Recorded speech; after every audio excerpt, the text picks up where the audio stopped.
Halo Sobat IP, selamat datang di podcast Himpunan Mahasiswa Ilmu Pemerintahan. Kali ini tema kita yaitu Suara Mahasiswa Ilmu Pemerintahan. Baik, untuk yang itu mahasiswa bertanya dan menjawab. Terkait untuk pertanyaan semua ini berasal langsung dari mahasiswa ilmu pemerintahan keseluruhannya. Jadi semua pertanyaan sudah dikumpulkan melalui link NGL yang sudah mahasiswa ilmu pemerintahan bertanya atau mengasih soal. Baik, sebelumnya perkenalkan nama saya Ramadan. Saya sebagai kepengurusan himpunan mahasiswa pemerintahan yaitu di divisi kajian dan isu. Di sini saya sebagai moderator di podcast prokernya Kominfo. Baik, di sini kami sudah kedatangan salah satu narasumber dari salah satu dosen di program studi ilmu pemerintahan yaitu Bapak Ade Fadli Farhan SIP MIP. Baik Pak, sedikit banyaknya untuk memperkenalkan diri terlebih dahulu. Baik, terima kasih Rio. Perkenalkan, saya Ade Fadli Farhan. Saya dosen program studi ilmu pemerintahan. Saya menjadi dosen di ilmu pemerintahan Umbra sejak tahun 2024. Baik Pak, atas perkenalan singkatnya. Baik Pak, ini langsung saja ya Pak, masuk ke pertanyaan yang pertama Pak. Yang pertama itu Pak, banyak sekali Pak mahasiswa itu minder ketika ingin bertanya di kelas Pak. Jadi bagaimana Pak biar supaya mahasiswa ini Pak tidak introvert Pak saat di kelas, seperti kayak bertanya kepada dosen, diskusi dengan kelompok. Nah itu bagaimana Pak solusinya Pak? Oke, baik, terima kasih Rio. Nah, sebelum saya lanjutkan, saya mau tahu dulu nih, penyebabnya merasa takut malu bertanya di kelas itu apa? Apa kira-kira? Rio. Yang dari saya Pak ya, kalau misalnya minder tuh Pak, mungkin dari yang saya alami waktu awal-awal semester itu Pak, kayak seperti grogi Pak. Udah ada Pak yang saya mau bertanyakan, cuma saya takut untuk menyampaikan atau salah. Dari saya lihat Pak, banyak teman-teman saya juga seperti itu Pak. Mereka ini ada Pak untuk ingin menyampaikan aspirasi atau ingin bertanya kepada dosen, tapi mereka ini takut Pak, introvert Pak. Itu bagaimana Pak? Biar supaya bisa. Yang saya tangkap mungkin takut bertanya itu karena takut salah. Karena takut salah nanti jadi malu. Iya betul. Baik, Rio dan kawan-kawan mahasiswa pemerintahan semuanya, saya sering juga menyampaikan kalau di kelas saya itu ruang belajar ini, ruang kelas ini adalah tempat salah bertanya, salah menyampaikan pendapat. Disitulah memang ruang untuk salahnya. Tetapi dari kesalahan-kesalahan itu kita bisa memperbaiki diri, menyiapkan diri lebih baik, yang mana kedepannya kita akan tidak malu lagi, tidak takut lagi, karena kita sudah belajar dari kesalahan kita.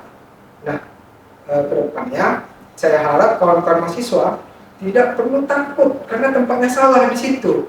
Dan dengan kesalahan itu dibetulkan oleh kami sebagai dosen, kami memberikan supaya tidak duduk itu gimana, melepaskan pertanyaan itu gimana, kemudian ya dengan beriring jalannya waktu kepercayaan diri itu akan muncul, nanti lama-lama akan tetap tidak malu dan bertanya. Nah baik Pak, terima kasih penjelasan untuk yang pertanyaan sebelumnya. Kita lanjut ke pertanyaan berikutnya Pak. Nah ini Pak, ini terkait di mahasiswa semester 5 nih Pak. Itu pertanyaan Pak, sebagai mahasiswa semester 5, langkah awal atau persiapan apa yang bisa kami lakukan untuk memulai tugas akhir atau skripsi agar bisa lulus tepat waktu Pak? Oke, baik. Berarti apa-apa yang perlu disiapkan karena sudah semester 5, mungkin yang harus dipersiapkan skripsi ya. Ya gitu. Skripsi itu dalam melakukan kemudian kita perlu menemukan fenomena pemerintahan yang terjadi di masyarakat. Nah, menurut saya sendiri untuk skripsi itu kita buat dengan kesungguhan. Mungkin perlu kita menggali fenomena permasalahan yang kita sebagai warga masyarakat yang kita alami sendiri. Jadi dengan adanya permasalahan yang kita alami secara langsung, kita otomatis akan ingin mencari tahu penyebabnya apa. Setelah kita ingin tahu penyebabnya apa, kita bisa memberikan rekomendasi kepada instansi terkait yang memiliki kewenangan tersebut. Nah, jadi memang setelah kita mendapatkan permasalahan, kita harus menentukan target. Target kita mau selesai dalam waktu kapan misalnya sebelum 4 tahun atau 4 tahun gitu. Ya, setelah kita menentukan target kita nih, tentu kita harus komitmen atas target kita tadi. Komitmen kita. Ya, misalnya Rio ingin 3,5 tahun, misalkan tentu menyusun proposal yang cepat, bimbingannya kalau bisa sekali seminggu, turun lapangannya efektif efisien, tidak harus menunggu lama-lama. Karena memang ya siapa sih mahasiswa yang nggak mau lulus tepat waktu, apalagi lebih cepat daripada semestinya gitu kan. Nah, itu yang perlu kawan-kawan siapkan. Nah, jangan kawan-kawan terlena nanti tiba-tiba udah semester 8 belum apa-apa gitu. Banyak tempat bertanya, ada dosen penasehat akademik, pembimbing akademik, dosen yang lain itu berkonsultasi bersama-sama bagaimana topik riset yang akan dilaksanakan sebagai tugas akhir skripsi gitu ya.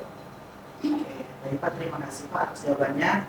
Berarti itu teman-teman terkait yang tadi sudah disampaikan, bagi mahasiswa semester 5 ini jika ingin menggunakan awal tubuh yang tadi seperti Bapak Kadep pernah sampaikan seperti kayak ingin mengusulkan penelitian atau UP itu ditargetkan teman-teman membuat outline-nya seperti kayak menyusun proposalnya waktu, kayak melakukan penelitiannya secara efisien dan lain sebagainya.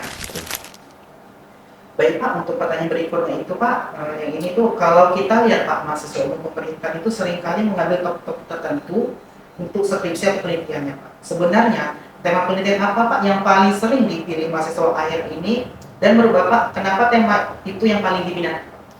Oke, baik, kalau topik-topik tema-tema penelitian skripsi yang sering itu kalau kita lihat ada membahas desa, BUMDes, tata kelola pemerintahan, karena memang para peneliti tersebut, mahasiswa tersebut memiliki ketertarikan di desanya masing-masing. Dia ingin tahu penyebab permasalahan di desanya apa, sehingga dia bisa memberikan masukan saran kepada pemerintah desa setempat.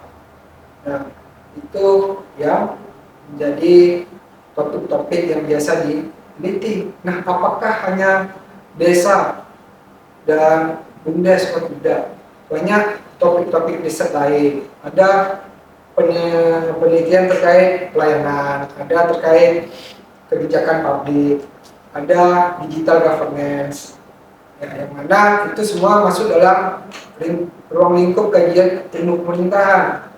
Nah, itu mungkin yang topik-topik yang berbeda ini bisa dilaksanakan ke depannya. Oke Pak, baik Pak, terima kasih atas jawabannya. Oke, baik Pak, lanjut di pertanyaan berikutnya itu Pak, saya ingin bertanya lagi nih Pak, sejauh mana Pak etika seorang pemimpin dapat mempengaruhi kebijakan publik yang diambil? Oke, berarti hubungan etika pejabat publik terhadap membuat sebuah kebijakan publik. Memang etika itu dalam membuat kebijakan publik itu memang penting. Kenapa? Kalau kita berbicara etika untuk membuat kebijakan publik, salah satunya adalah kepentingan masyarakat, kemudian akuntabilitas dari pejabat publik, kemudian keadilan dan kesetaraan. Maka dalam merumuskan sebuah kebijakan yang mementingkan masyarakat, tentu perlunya dialog antar pembuat kebijakan dengan masyarakat. Karena apa? Supaya masukan-masukan dari masyarakat itu ya tercover di kebijakannya. Jadi apa sih yang menjadi kepentingan masyarakat, kebutuhan masyarakat, kita dengar sebagai pejabat publik dan kita buatlah kebijakan publik sesuai dengan yang diinginkan masyarakat. Jangan kita buat kebijakan publik duluan tanpa ada dialog dengan masyarakat, baru nanti setelahnya masyarakat ya menyuarakan aspirasinya. Itu terbalik etikanya, harus melibatkan masyarakatnya dahulu sebelum memutuskan sebuah kebijakan publik. Seperti itu, Rio. Baik Pak, terima kasih jawabannya sangat bagus teman-teman yang sudah dijelaskan oleh Bapak dari pembicaraan ini terkait pertanyaan tadi yang saya berikan itu.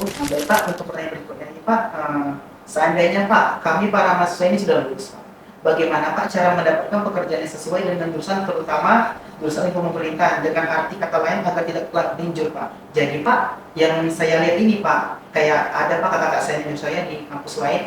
Nah dia nih Pak program studinya ilmu pemerintahan Pak, tapi dia mendapatkan pekerja itu linjur Pak. Itu bagaimana Pak? Nggak tepat sasaran Pak, nggak sesuai jurusan.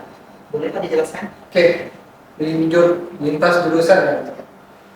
Oke, memang setelah lulus mendapatkan gelar sarjana, tentu langkah selanjutnya ialah mencari pekerjaan. Tentu dalam mencari pekerjaan kita tentunya ingin yang sesuai dengan keilmuan kita, gitu ya. Ya. Bagaimana cara seperti apa cara bisa linear dengan keilmuan kita pekerjaan itu. Yang pertama, ketika kita masih menjadi mahasiswa, kita harus sudah berhubungan dengan instansi pemerintahan. Nah, dengan misalnya magang, kita sudah melaksanakan praktik kerja di pemerintahan. Memang sekarang sudah ada program-program magang di prodi ilmu pemerintahan, di mana kawan-kawan mahasiswa yang sesuai dengan persyaratan sudah memenuhi bisa mendaftar di situ. Nah, dengan mendaftar di situ kita punya relasi yang bagus dengan pemerintahan. Nah, lagi bagaimana kita mencarinya? Kita lihat profil lulusan prodi kita. Apa-apa saja menjadi profil lulusan kita? Ya, yang pertama menjadi aparatur pemerintahan. Di sana bisa PNS K3K di sana. Kemudian ada konsultan pemerintahan. Ya, bagaimana kita tidak memiliki pengalaman, tidak memiliki relasi dengan instansi pemerintahan, bagaimana kita bisa menjadi konsultan mereka? Kemudian profil apa lagi? Ya, mungkin kita ada profilnya yang bekerja di BUMN, BUMD itu bisa. Nah, pada intinya lihat profil lulusan kita, prodi kita kemana. Mungkin disitulah yang akan dilihat dengan keilmuan kita. Yang mau jadi PNS silakan persiapkan dirinya, yang ingin jadi konsultan perbanyak relasi dengan pemerintahan. Nah, gitu. Magang, perbanyak relasi, perbanyak pengalaman. Setelah itu kita bisa mulai masuk di pemerintahan. Oke Pak, terima kasih atas jawabannya Pak. Oke Pak, terima kasih atas jawabannya. Ini Pak pertanyaan terakhir Pak, yaitu bagaimana Pak sebelum kita akhiri Pak, boleh Pak diceritakan sedikit Pak pengalaman yang paling berkesan selama Bapak menjadi dosen di program studi ilmu pemerintahan Fisip Umrah ini? Baik, selama jadi dosen Ya, suka duka kan juga? ya seperti itu.